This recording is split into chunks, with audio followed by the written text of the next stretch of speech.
Welcome to our new channel Sathi creation. তো বন্ধুরা, তোমরা সবাই কেমন আছো? আশা করি ভালো আছো, সুস্থ আছো। আমরাও ভালো আছি। আজ আমরা আমাদের পক্ষীরাজকে আনতে যাওয়ার উদ্দেশ্যে আমাদের বাড়ির সামনে মা শীতলা এবং মহাদেবের কাছে পুজো দিয়ে বেরিয়ে পড়লাম পক্ষীরাজকে আনতে। রাস্তায় যাওয়ার পথে অনুভূতিটা আমাদের খুবই ভালো লাগছিল। শেষমেশ পৌঁছে গেলাম হোন্ডা শোরুমে। এই হচ্ছে আমাদের ঝাড়গ্রামের হোন্ডা শোরুম। আমার বর এতই এক্সাইটেড যে আমাকে ছেড়ে আগেই চলে যাচ্ছে। গিয়ে চেপেও গেছে, বলছে এক্ষুনি নিয়ে যাব। কালারটা কেমন হয়েছে তোমরা জানিও। সেখানে একটা দিদির সাথে কথা হচ্ছিল প্রাইসের ব্যাপারে এবং ডিটেলসে বলছিল যে কীরকম ইন্স্যুরেন্স কীরকম থাকবে না থাকবে, কতদিনের। তারপর পেপারস কিছু কমপ্লিট হলো, তারপরে আবার কিছু টেকনিক্যাল ইস্যু ছিল, তার জন্য ওয়েট করতে বলছিল। তারপর কমপ্লিটলি পেপারস কমপ্লিট হয়ে গেল। কমপ্লিট হওয়ার পরে ওখানে বলছিল একটু ওয়েট করতে, তাই আমরা আর একটু ওয়েট করলাম।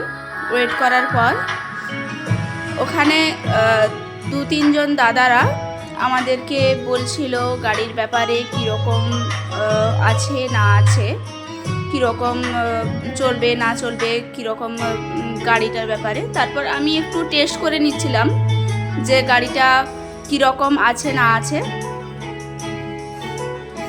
টেস্ট করার পর আমরা বাড়ি চলে আসলাম। বাড়ি আসার পর আমার বর গাড়িটাকে একটু ক্লিন করে নিচ্ছিল। আর ওই যে ওই মানুষটাকে দেখছেন, উনি হলো আমার শ্বশুরমশাই। আর এখানে পুজো স্টার্ট হয়ে গেছে। এই হচ্ছেন আমাদের জেঠু, পাড়ার একজন জেঠু। উনি আমাদের বাড়ির মতোই বলতে পারেন। উনি আমাদেরকে খুবই ভালোবাসেন। উনি পুজোটা খুব সুন্দর করেন। ইনি হলেন আমাদের এখানকার পুরোহিত, এই মন্দিরের পুরোহিত। ইনি অনেক বছর ধরে এই মন্দিরে পুজো করেন। আর সবথেকে দারুণ কথা হলো এটাই যে এনার নামও শান্তি। তো ইনি অনেক বছর ধরে এই মন্দিরে পুজো করছেন, এখানেই থাকেন। মন্দিরের কাছে একটা ছোট্ট ঘর ছিল, সেখানে উনি থাকতেন। তারপরে এনার একটা নিজের বাড়ি হয়েছে এখন। তো এখন ওনার নিজের বাড়িতে চলে গেছেন। এনার 2 ছেলে আছে, আর 3 ছেলে আছে, সরি ভুল বললাম একটু। আর যদি সম্ভব হয় কোনো দিন, তো এখানে এসে মানে আমাদের ঝাড়গ্রাম চণ্ডীপুর শীতলা মন্দিরে এসে একবার ঘুরে যেতে পারেন। তারপর বলবেন যে আপনাদের এখানে এই জায়গাটা কেমন লাগলো না লাগলো, কমেন্টে অবশ্যই জানাবেন আমাদের। তো পুজোটা সুষ্ঠুভাবে কমপ্লিট হয়ে গেল। এবারে নারকেল ফাটানোর টাইম। নারকেল ফাটিয়ে একটু জলটা দিতে হয় গাড়িতে। দেওয়ার পরে ওই শালু টালু ফুল টুল সব বেঁধে পুজো হয়ে গেল। জেঠু আস্তে আস্তে ওটাকে বেঁধে ইয়ে করলো। আর এবারে যেটা করতে হয় সেটা সেই পুরোনো দিনের কথা থেকে আসছে, যে লেবু মারিয়ে চালাতে হয়, স্টার্ট করতে হয়। সেটাই আমার বর করতে যাচ্ছে।